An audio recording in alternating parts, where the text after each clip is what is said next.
The Checkpoints is presented by pharmaceutical company GM Pharma.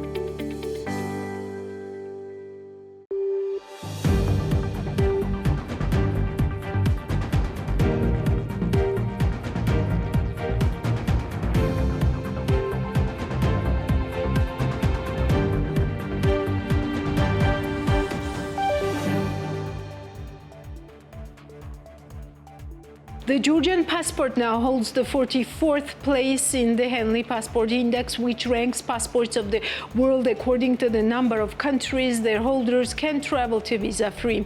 With the ability to travel freely to the European Union Schengen zone, the Georgian passport allows citizens to travel to 122 states without requirement of visas and has seen it advance 6 positions in the index since the previous rating. The ranking is based on data provided by the International Air Transport Association, which maintains the world's largest and most comprehensive database of travel information. Singapore, nationals of which have visa-free access to 195 countries, leads the index. The National Bank of Georgia published a report about current tendencies of resident commercial banks' loan portfolios as of June 2024. According to the document, the volume of loans issued by commercial banks, excluding interbank loans, in June 2024 increased by around 966 million lari, or by 1.7% compared to the previous month. Exchange rate effect excluded increased by 1.67% and constituted 57 billion lari by the end of June 2024. The volume of loans in national currency increased by 786 million lari, that's 2.56%, and the volume of loans in foreign currency increased by 180 million lari, or by 0.7% in the same period. Here also, exchange rate excluded, it increased by 0.6%. By the end of the June 2024, the total volume of national currency denominated loans to resident legal entities issued by commercial banks amounted to 9 billion lari, that's 4.2% more compared to the previous month, and foreign currency denominated loans constituted around 17 billion lari, 1.05% more. Exchange rate effect excluded, volume of lending in foreign currency increased by 0.94%. During June 2024, the volume of lending to the resident household sector increased by 1.3%, or 383 million lari, and constituted around 30 billion lari by the end of June 2024. Larization ratio for total loans constituted around 55% by the end of June 2024 and increased by around half percentage points. Exchange rate effect excluded, it increased by 0.48 percentage points compared to the end of May 2024. This is The Checkpoints. I'm Elena Kvangilashvili, author and the host of the show, and the Checkpoints team is ready to sum up Business and Economics Week for you. The Angel Makers is a true crime story like no other. A 1920s midwife who may have been the century's most prolific killer, leading a murder ring of women responsible for the deaths of at least 160 men. The horror occurred in a rustic farming enclave in modern-day Hungary. To look at the unlikely lineup of murderers, village wives, mothers and daughters, was to come to the shocking realization that this could have happened anywhere and to anyone. At the center of it all was a sharp-minded village midwife, a smiling Buddha known as Auntie Susie, who distilled arsenic from flypaper and distributed it to the women of Nagirev. "Why are you bothering with him?" Auntie Susie would ask as she produced an arsenic-filled vial from her apron pocket. In the beginning, a great many used the deadly solution to finally be free of cruel and abusive spouses. The Angel Angel Makers by Patty McCracken captures in expertly researched detail the entirety of this harrowing story, from the early murders to the final hanging, the story of one of the most sensational and astonishing murder rings in all of modern history. Patty McCracken is an award-winning journalist whose work has been featured in Smithsonian, Wall Street Journal, Columbia Journalism Review, San Francisco Chronicle, Baltimore Sun, Christian Science Monitor, Chicago Tribune, Guardian, and numerous other publications. She was formerly on staff at the Foreign National Desk of the Chicago Tribune and was twice a Knight International Press Fellow. I had an honor to be her student at JIPA Journalism and Media Management School, and I had an honor to interview her on the book and, in general, the way the U.S. publishing business and market works. Patty, welcome you to the show, and thank you so much for your time. I use this opportunity to talk a little bit about the publishing business in the U.S., but the inspiration was definitely your book, Angel Makers. So please tell us a little bit about the book and how you wrote it. I mean, while writing, were you a journalist or a writer? How do these skills match each other? Where is the difference? So what type of book are we talking about? Well, thank you so much for having me. I'm absolutely honored. I am a journalist, and this book is called The Angel Makers.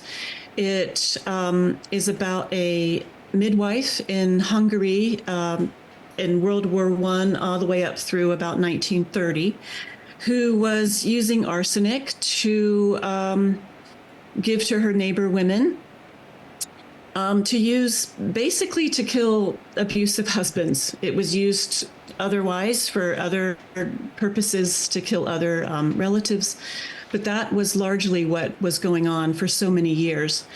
I found the story, I approached the story as a journalist. I've been a journalist for, I think, since I was born.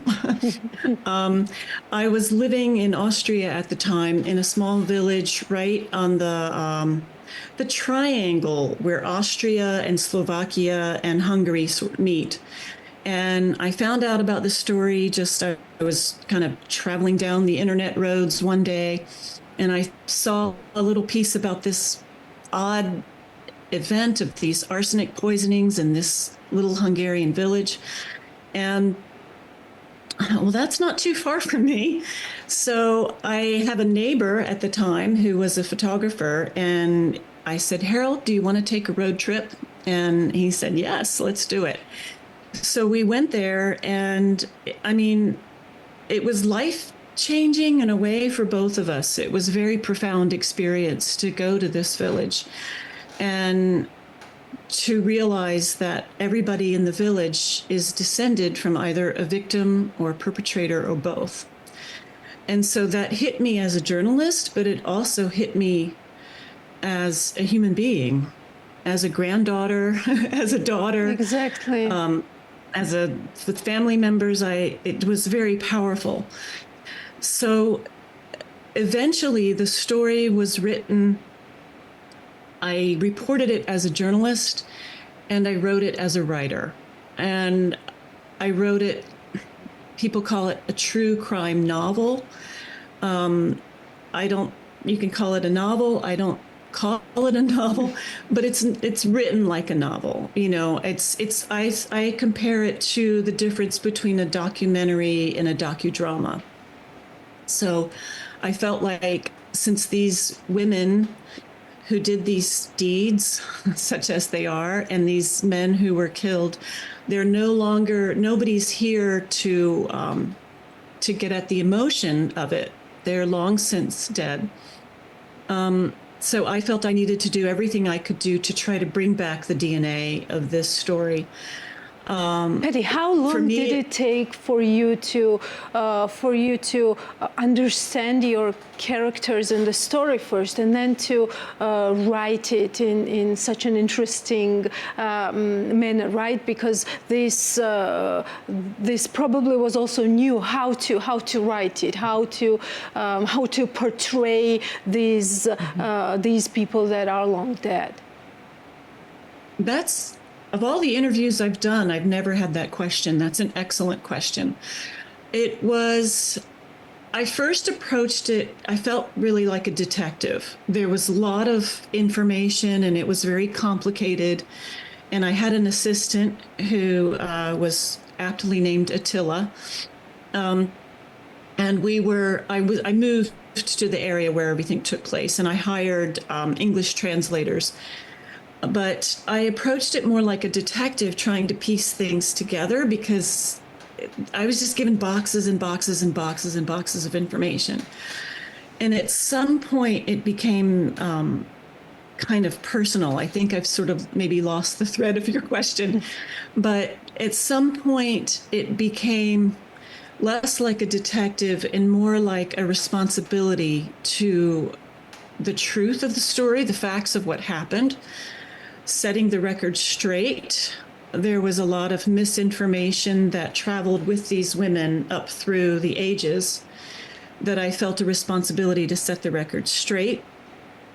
And the other thing was really just getting at the emotional nature as best I could. And that involved everything from speaking with criminal psychiatrists to look at everything I could possibly dig up, and also looking at their interviews with the gendarmes that took place before and after, part of their confessions, everything, just looking at the emotional makeup of the story. And how much of your time did it take up? Because that's interesting. The original question, yes, how much time did it take? Well, seed to fruit. So starting from the original article that I wrote to the actual publication date, which includes a different publisher, different editor, COVID, parents passing away, that took 14 years. Probably when I sort of boiled down the actual time it took to report and research and write the story, more like 8 years. But yes. That was 8 years. It was every day. And it was started in Austria. Then I had to go to England, and then I ended up back in the US. So it was 3 countries, several different cities. It just kept at it. Patty, did you whose investment it was at the initial stage? Because you had to travel, you had to have like translators, as you mentioned. Mm-hmm. You had to talk to different people, travel a lot. I mean, was it your initial investment into the idea and into the story, or did you sell the idea and somehow then kind of like repaid the whole thing? Yeah. How does that work? It was a combination. So how it works with nonfiction, usually how it works is you present an idea to the publisher, and the publisher, if they say yes, they give you what's called an advance, which more or less is like a loan. So it's an advance on what they think the book could earn, or a minimum of what they think the book could earn. But of that advance, you only get maybe 25%. So you don't really get the advance to do the book. So I got a percentage of the money, and then 15% of that has to go to my agent. So the real answer to that question is it was partially financed by me and partially financed by the publisher. I would say it was mostly financed by me. And that's not to say the publisher didn't have, wasn't interested in doing it. But it was expensive. And it was expensive to pay for assistance. It was expensive to pay for translation. It was expensive to work on this, because I'm working on it in a certain way to the exclusion of all else. It was not possible to have a full-time job at the same time as doing this. This was my full-time job. And then I tried to make money any way I could to otherwise support myself. Because of that advance, I only had 25% in hand. And then the book took a lot longer. So, 8 years is a long time. So that it wasn't that much money. So at the beginning, it was helpful, but then it was looking at ways to kind of just make it happen. How are now the sales going? And I know that you are going international because this book is being translated into different languages, in Russian as well, as I know. I mean, so please tell us these details, because these are also very interesting. Yeah, so the book is doing fairly well. It unfortunately came out during the time of a marketing and publicity strike in the US by my publishing house, which is HarperCollins. And so that was not very helpful to have that situation. But despite that, it did well. It had great reviews. It was named the top 10 best true crime of 2023 by a major outlet called Booklist, Financial Times Best Summer Read, Waterstone's Best True Crime. So in England, it came out simultaneously in the US and the UK. Different covers, but same story. In England, it's doing quite well. It's now in the paperback edition. It's being published in Poland. It was published in Poland and now Russia and in Brazil. So it's in Portuguese. It's in 3 foreign languages so far. And I think it's doing fairly well. I don't have a lot of insight into that. I get 2 times a year, I get insight into that. So it's I feel like I've got blinders on in a way, because I don't have any sense of how it's being promoted in these other countries. But I hope it's doing well. It's is it part of a deal, Patty, or why don't you have those insights? I mean, this is your baby book after all, right? 8 years of work. Mm-hmm. It's just the way the industry works. Unfortunately, you get these statements twice a year, and that's it. So. Yeah, I'm just. What is the publishing ecosystem, Patty? I mean, you mentioned several people. You mentioned a publisher. You mentioned an agent. How does this ecosystem work? And is it comfortable for an author? Is it comfortable for an I can't speak to that. It's a challenging industry. In the U.S., you have different tiers of publishing, and you have traditional publishing, which is how I was published, and that's like what's called the big 5 publishers, and then you have like slightly lower, I wouldn't say lower markets, but smaller markets, and for those you need an agent, and so that agent will say, yes, I can try to, has some merit, let me approach some editors, and then the editors come to you.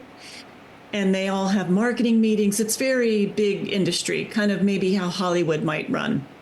You pitch it, and they have to say, is there a market for this? Where is there a market for this?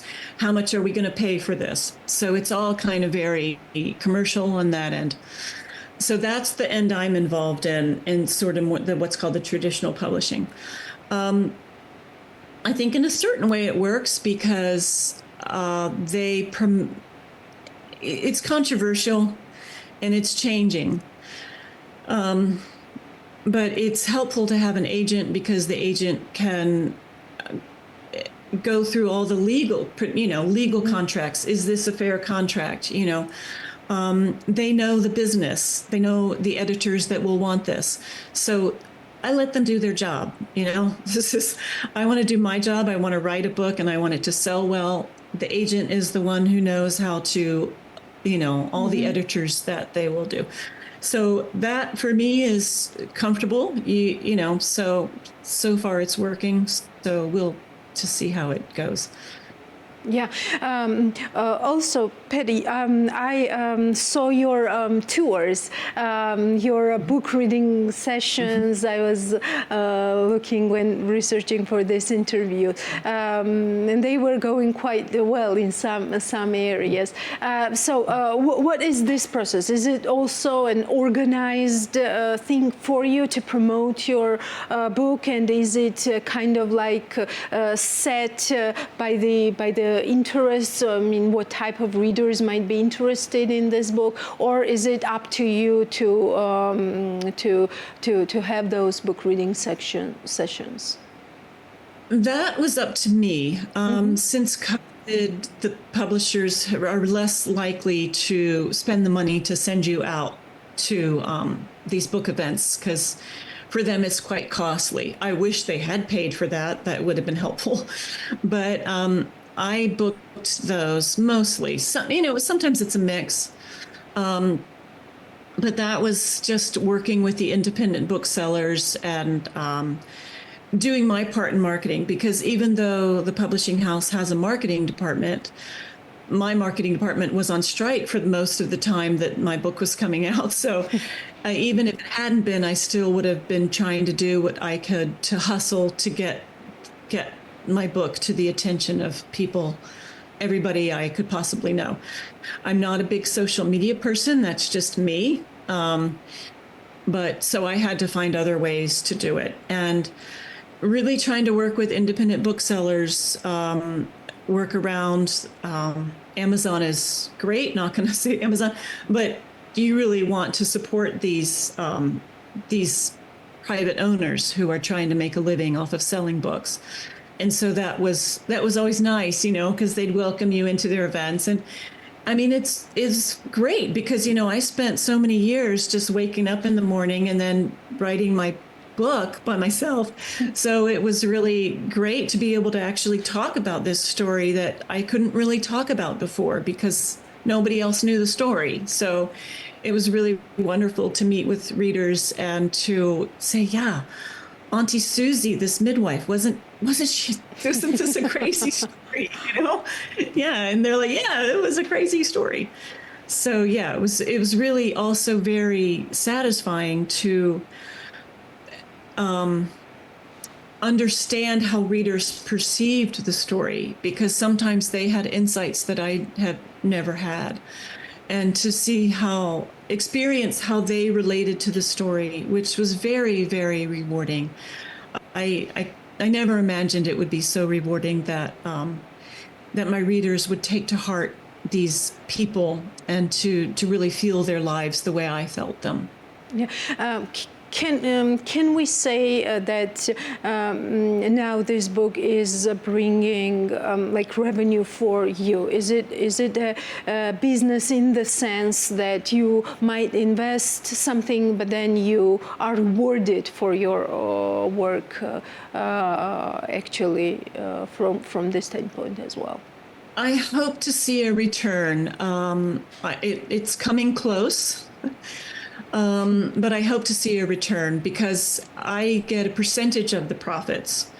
It's actually the publishing house gets a large percent of it, but they do all the distribution. They do the distribution. They do the marketing. They place it on the shelves. So it's expensive. If I wanted to put a book out there myself, that's very, very expensive to get. So I hope that I am going to see a return soon.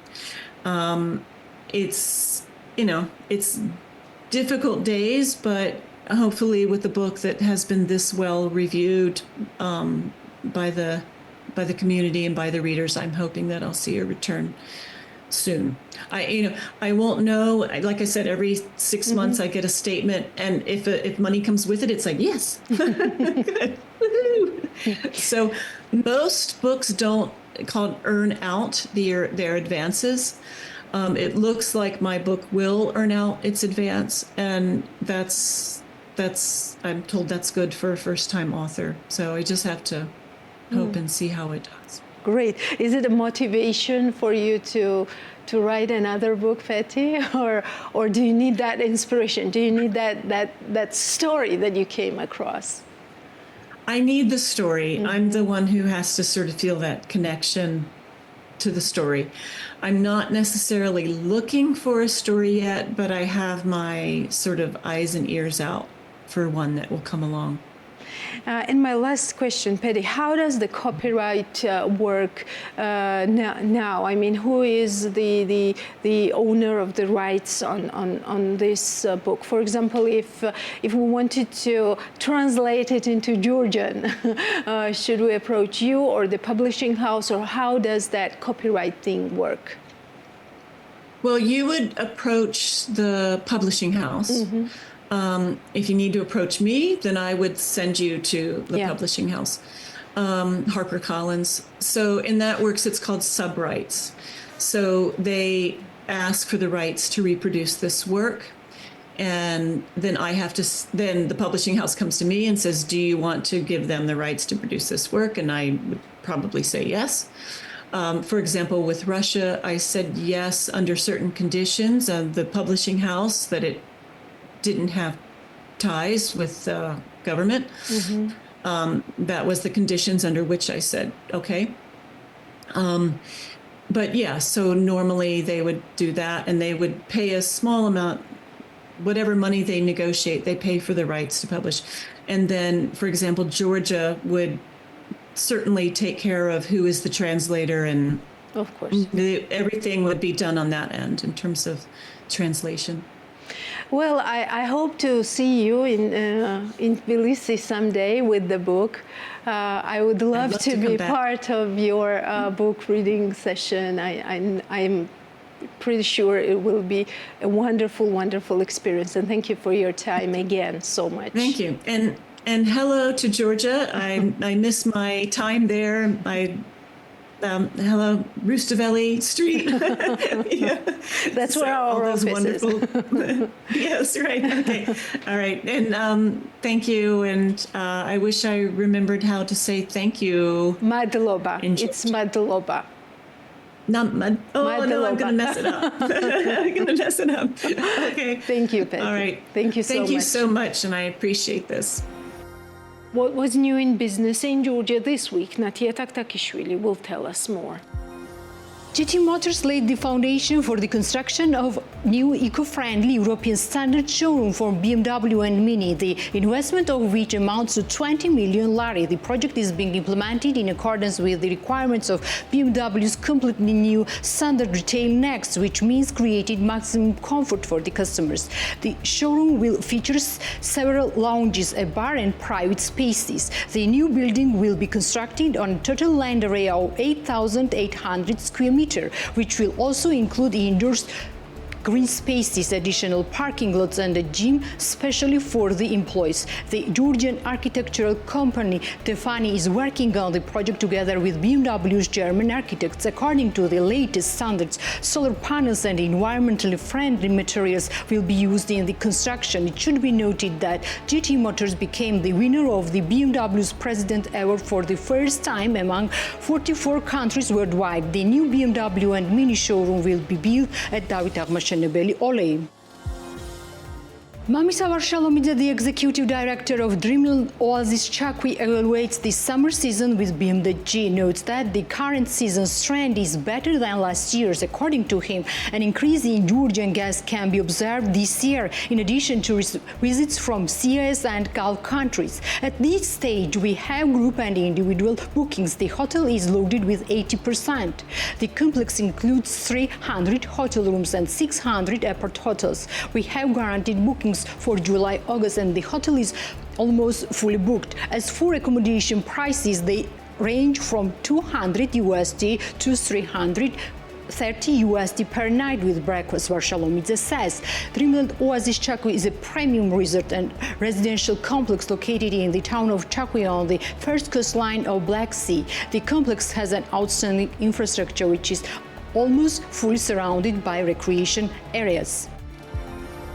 Batumi has a shortage of commercial spaces, as the director of the shopping center Metro City told TV program Real Estate Prospect. In recent years, the interest has increased from both internal and local brands. According to Nino Iremadze, the rental price per square meter in Metro City ranges from 30 USD to 35 USD. In the last 5 years, the price has increased by about 20 USD. The demand on commercial spaces is up, but the only exception was the pandemic. Our mall was opened in 2017. The total area was 16,000 square meters. Since then, based on demand, we have increased it 2 times, and now it's 30,000 square meters and it's fully loaded. The average rental price at Metro City amounts to 35 USD. For comparison, it stood at 15 USD during the opening period. I think the developers will think about adding shops because the demand is high. There is interest from international brands as well as locals, Iremadze says.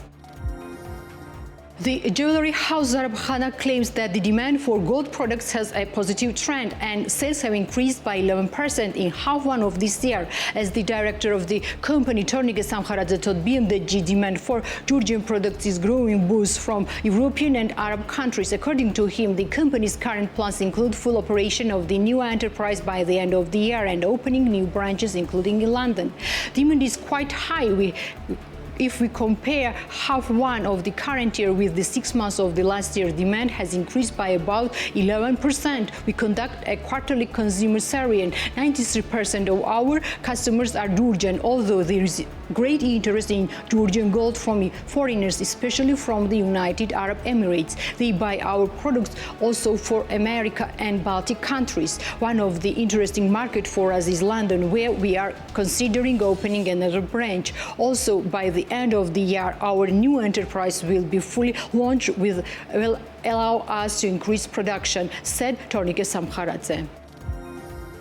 Elena Zamtaradze, co-founder of Black Tomato operating in Kutaisi, notes that positive forecasts will be maintained until November this year. Black Tomato was opened in Kutaisi in 2019. However, it stopped operating during the pandemic and began to work on expansion from 2023.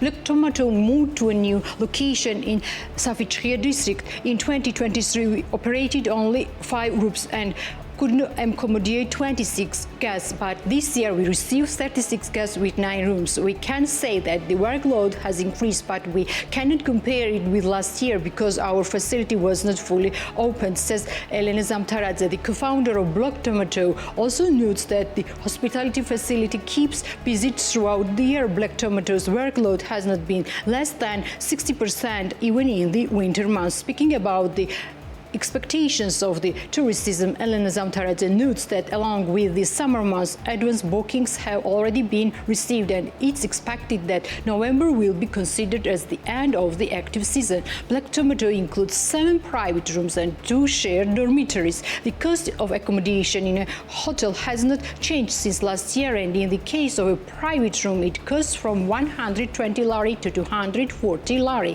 while in dormitories, the price of 1 bed per night ranges within 50 lari. Tazo Kakushadze, the founder of the juice-producing company Hilary, says that the moment the company produces 9 types of fruit juices and it's planned to expand production this year. As he told BMDG, currently the juice is offered in glass bottles, which are completely exported, although the company claims that it may be produced in cardboard packaging and sold on the Georgian market. At this stage, we produce 9 types of juices and they are mainly exported to Latvia and Israel. Now we are starting to work on the US market. We were at the exhibition with the support of Enterprise Georgia and we had negotiations with US companies. We can process 1,200 tons of fruit per year, which means producing over 800 tons of juice. Demand is high, but we don't enter some markets due to the regulations. Our products are not cheap. Therefore, our target is a market where glass bottles and quality are valued. This mostly the European market, said Kakushadze. According to him, work is underway to expand in the direction of Uzbekistan, Kazakhstan, USA and Canada, and this is their plan until the end of the year. In addition, the company also produce Hilari fruit vodka, which is expected to be sold mainly in the retail sector in Georgia. A fruit processing enterprise equipped with modern standards, Hilari was established in 2017 in Gori municipality. At this stage, the enterprise employs 7 people. The wooden toys manufacturing company Left Handed Master is conducting rebranding in the enterprise. Shota Shashiashvili, the founder of the enterprise, told BMDG, according to him, their goal is to promote the brand in the local market, and then when the rebranding is completed, it's planned to resume negotiations and place products in several stores. We are actively working on a new toy collection. At the same time, we won a grant. That's why we are conducting a full rebranding in the company. We will change the company's logo, but the name will remain the same. We are advised to leave the name same because it's foreign and memorable to everyone. The complete rebranding of the company requires an investment of over 22,000 lari, he said. According to Shashiashvili, at this stage, Left Handed Master employs 3 people. However, depending on the demand, it's possible to expand the team. Nino Menteshashvili, head of FedEx Georgia, declares that more Georgian citizens are using e-commerce platforms due to the low prices and wide selection of products. Electronic commerce is developing quite quickly. We see this trend all over the world and in Georgia as well. This is due to the fact that the services that e-commerce needs are well developed. In addition, the main thing is the delivery services, which are improved quite well. As we know, postal services in Georgia are fully liberalized. This means that we have free competition in the sector, which gives perfect services. Customers are both Georgian citizens and migrants. Retail chain stores in Georgia cannot offer the same wide selection as the same European brands. The prices are also different, and therefore more citizens use online sales, said Menteshashvili. According to the statistics of the last year, the total volume of e-commerce has increased by 37% as of the Ministry of Finance. Total number of shipments amounted to over 14 million, which was 36% more compared to the same period of 2023. A camping concept hotel Hilit, located in the highlands of Ajara, is planning to expand its infrastructure this year. Maya Verdzeladze, one of the founders of the tourist facility, told BMDG. According to her, a new hotel room will be added in August, while late this year a swimming pool will be opened. In addition, it's planned to arrange a children's space at the facility. We are focused on luxury camping. We want to fully embrace the external infrastructure and make it family-friendly. Therefore, we are adding children's spaces. Also, we have already started working on the pool project, which we want to finish by the end of the year. The investment volume is about 100,000 lari, Verdzeladze said. According to her, currently the tourist facility is fully loaded. Previously, they worked only on local guests, but now 80% of their customers are travel companies, in particular from Arab countries. As of the founder of the facility, a one-night price at the hotel starts from 300 lari and reaches 600 lari. Hilit was opened in 2020 in the village of Dandalo, Keda municipality in the highlands of Ajara. The initial cost of the project was 45,000 lari. The Asian Development Bank ADB has invested $40 million in a bond issuance by Georgia Global Utilities, JSC GGU. The certified green bond, the largest ever issued from a Georgian private corporate entity, aims to enhance the water system in Tbilisi and neighboring municipalities, building resilience against climate change on surface and groundwater resources. The financing includes debt investments of $20 million from ADB's ordinary capital resources and $20 million from leading Asia's private sector infrastructure fund 2, administered by ADB on behalf of the Japan International Cooperation Agency. The investment forms a part of a $300 million 5-year issuance by GGU. The funds will be used to modernize the supply network in and around Tbilisi, ensuring a potable water supply for about 1.4 million residents. The German Development Finance Institution, DEG, the European Bank for Reconstruction and Development, and the International Finance Corporation are also participating in the bond issuance.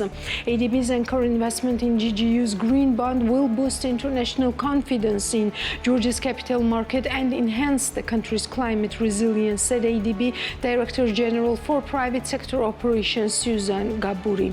This investment marks the beginning of a new partnership with FCC Aqualia and strengthens our relationship with Georgia Capital.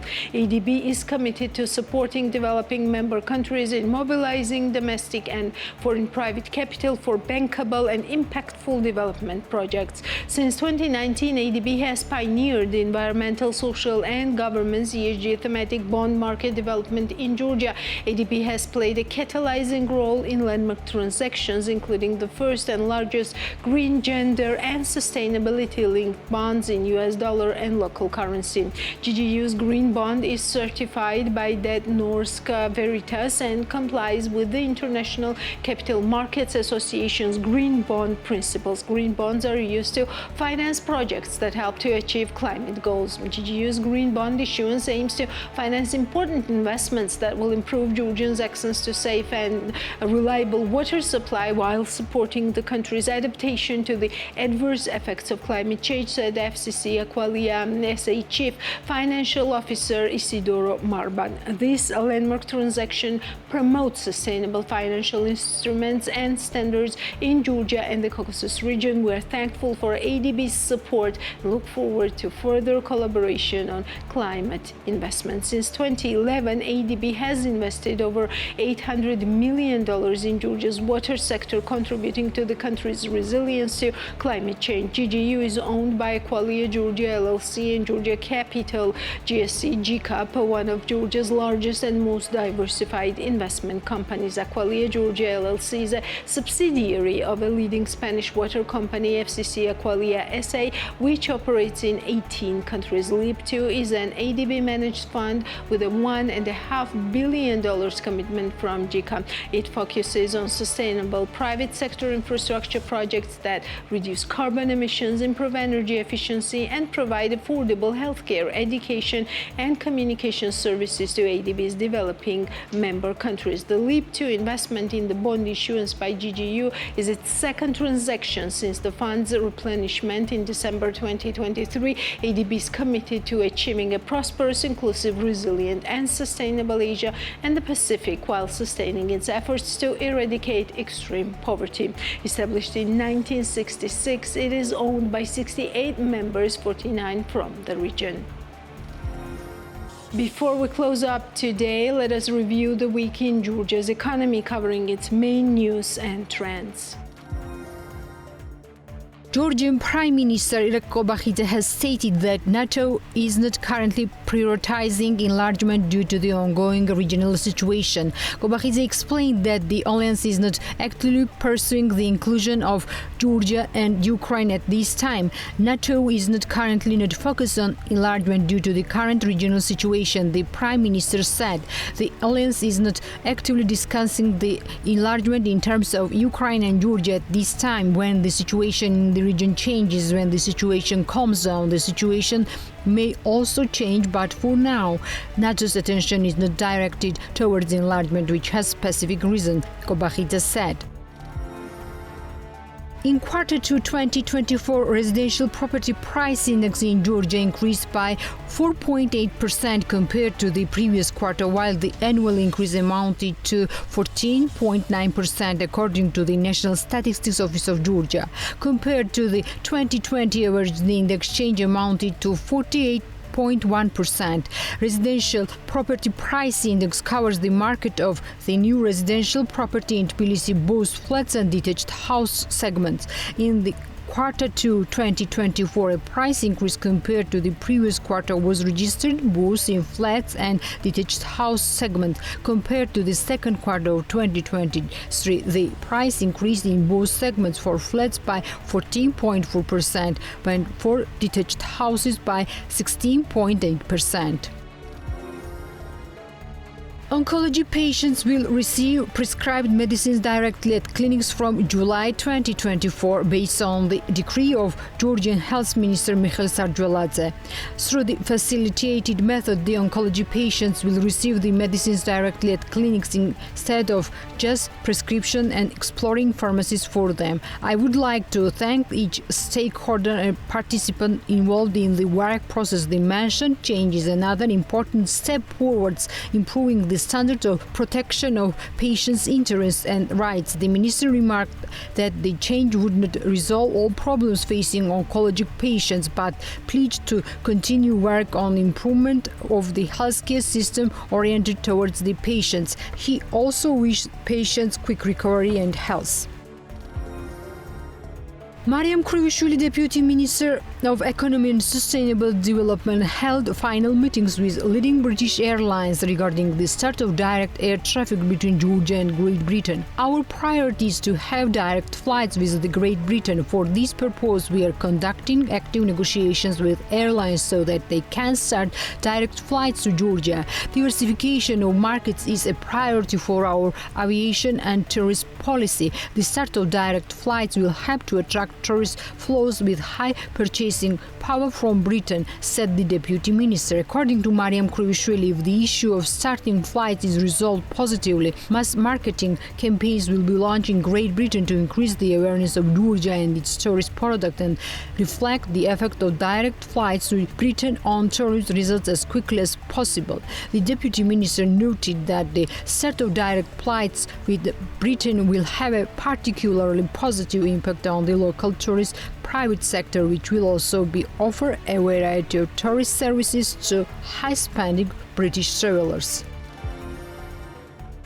First Vice Prime Minister and Minister of Economy and Sustainable Development Levan Davitashvili stated that regarding Anaklia Port, the ministry is actively working with international consulting companies to announce the investor and commence construction. He noted that the construction company will be selected on July 26. Given the complexity of the process, which includes selecting a private partner and carrying out construction works, we are handling this process with a high level of responsibility and attention.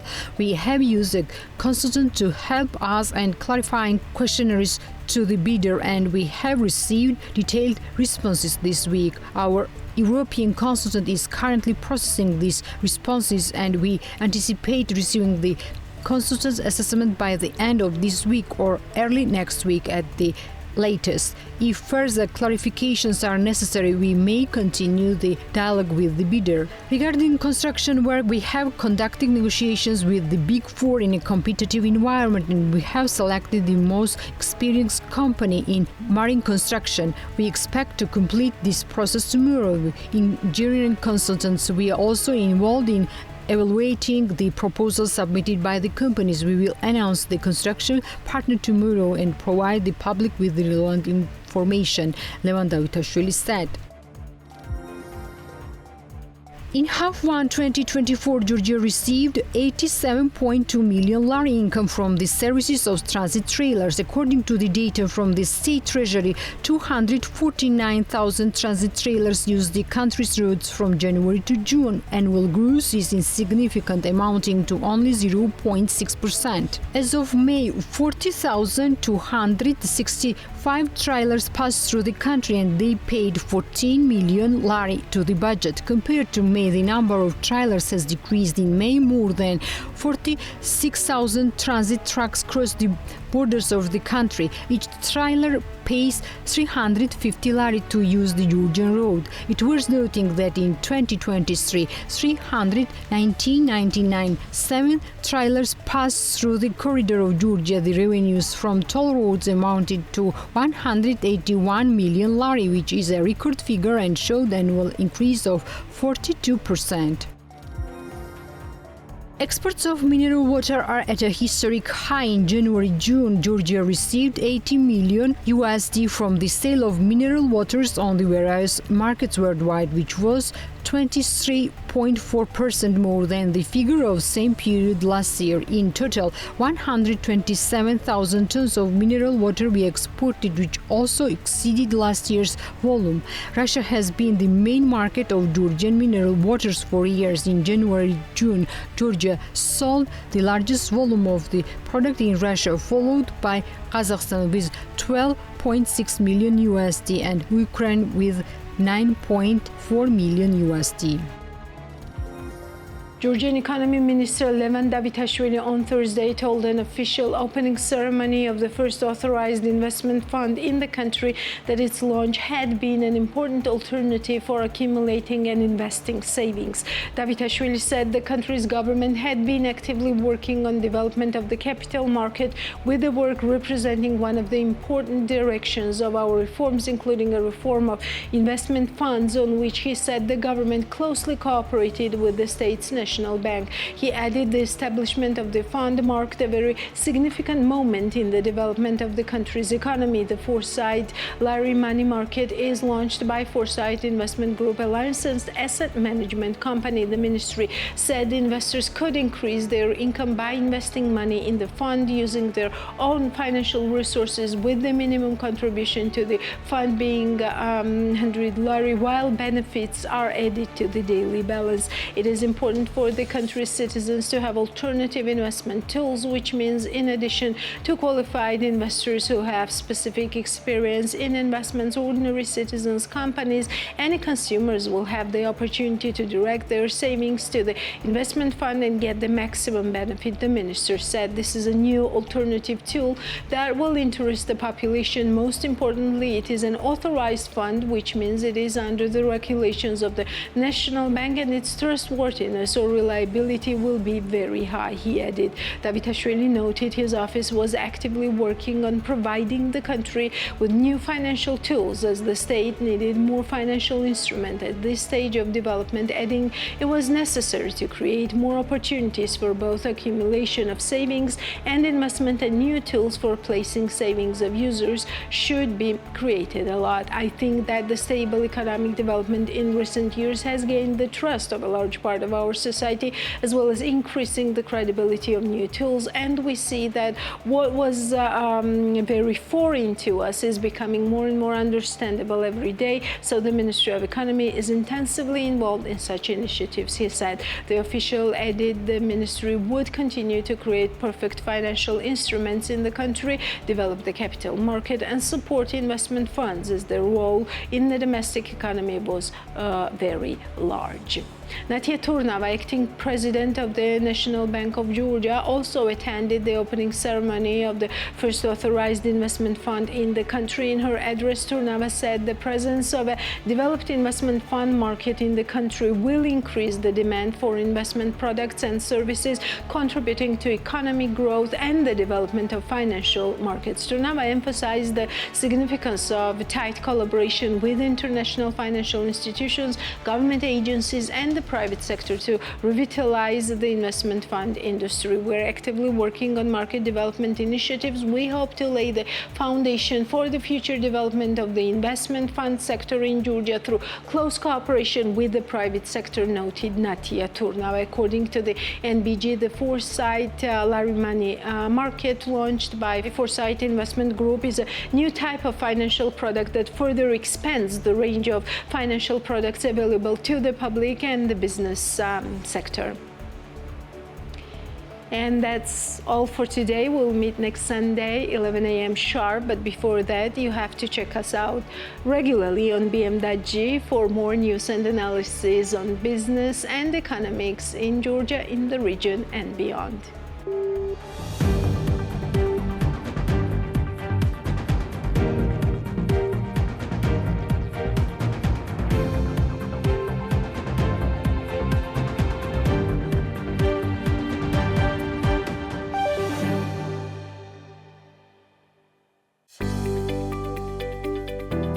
The Checkpoints is presented by pharmaceutical company GM Pharma.